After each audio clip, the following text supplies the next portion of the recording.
प्रणाम श्रोताओं। आज हम आपके लिए श्री कृष्ण जन्माष्टमी की कथा लेकर आए हैं। यह भाद्रपद मास के कृष्ण पक्ष की अष्टमी तिथि को पड़ती है।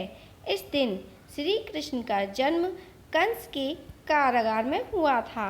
इसी के उपलक्ष्य में अर्धरात्रि में व्रत रखकर भगवान का प्रसाद लिया जाता है और प्रसाद के रूप में फलाहार, पंजीरी, पंचामृत व गुड़ मेवे के लड्डू आदि लिया जाता है।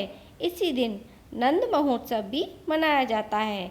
ऐसा माना जाता है कि जन्माष्टमी के दिन व्रत रखने से मनुष्य 7 जन्मों के पापों से छुटकारा पा जाता है। आगे कथा इस प्रकार से है। द्वापर युग में जब पृथ्वी भयंकर पापों से तपने लगी तो वह ब्रह्मा जी के पास गई।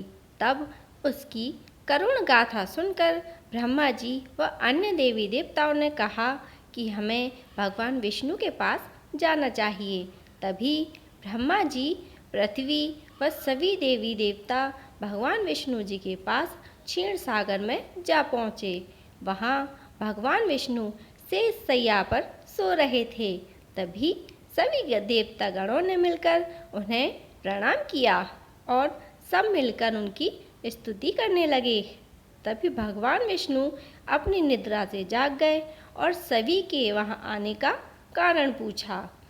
पृथ्वी ने कहा, हे प्रभु, मुझ पर पापों का बोझ बहुत अधिक बढ़ गया है। मुझ पर बहुत पाप और अत्याचार हो रहे हैं।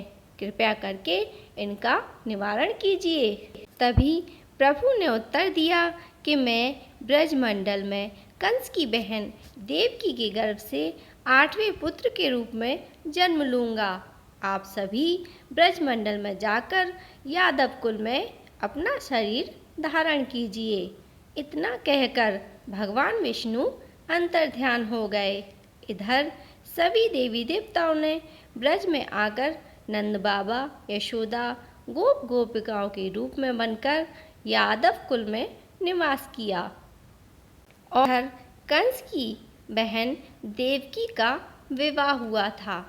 कंस देवकी और वसुदेव जी को उनके घर विदा करने उनके साथ जा रहा था।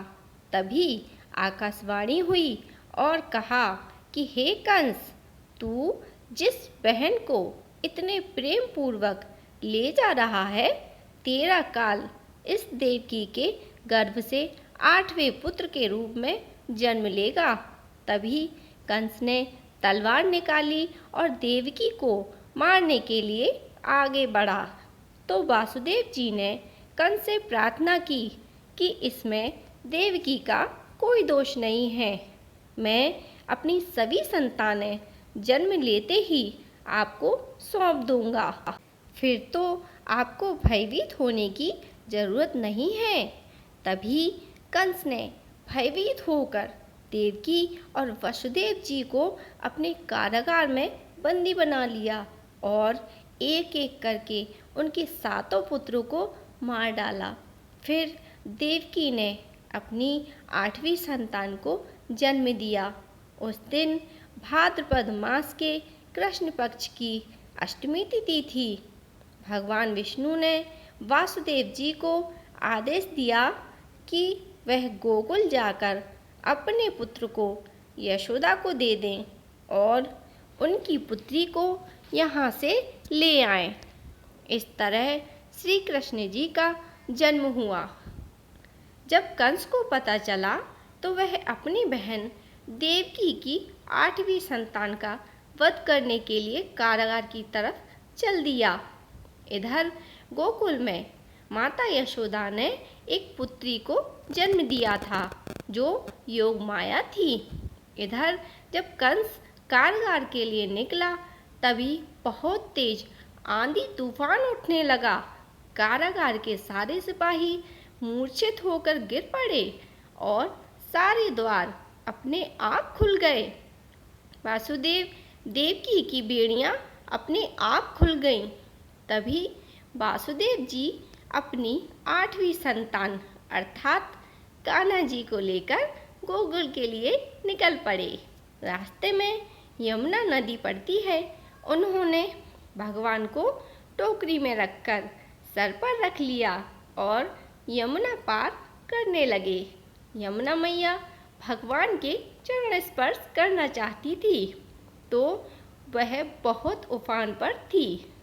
तब भगवान ने अपने चरण कमल यमुना नदी में डुबो दिए। तब यमुना जी ने स्वतः ही मार्ग बना दिया, जिससे होकर वासुदेव जी भगवान श्री कृष्ण को लेकर गोकुल पहुंच गए। वहां यशोदा मैया सहित सभी सोए हुए थे। वासुदेव जी ने श्री कृष्ण को यशोदा मैया के पास लिटा दिया और उनकी पुत्री को लेकर वापस कारागार में आ गए।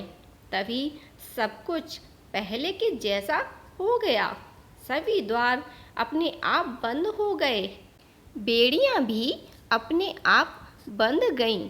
जब कंस ने देखा कि भविष्यवाणी तो 8वें पुत्र की हुई थी, पर देवकी ने तो पुत्री को जन्म दिया है, तब कंस ने उस पुत्री को जमीन पर पटकना चाहा तो वह आकाश में चली गई। योग माया महामाया का रूप धारण करके बोली, तेरा काल तो जन्म ले चुका है और वह गोकुल में सुरक्षित है। इस तरह श्री कृष्ण भगवान का जन्म हुआ। बोलो कृष्ण भगवान की जय, यशोदा मैया की जय, वासुदेव देवकी की जय, नंदलाल की जय। दोस्तों, अगर वीडियो पसंद आई हो तो लाइक, शेयर एंड सब्सक्राइब ज़रूर करें। वीडियो देखने के लिए धन्यवाद और कमेंट बॉक्स में राधे राधे ज़रूर लिखें।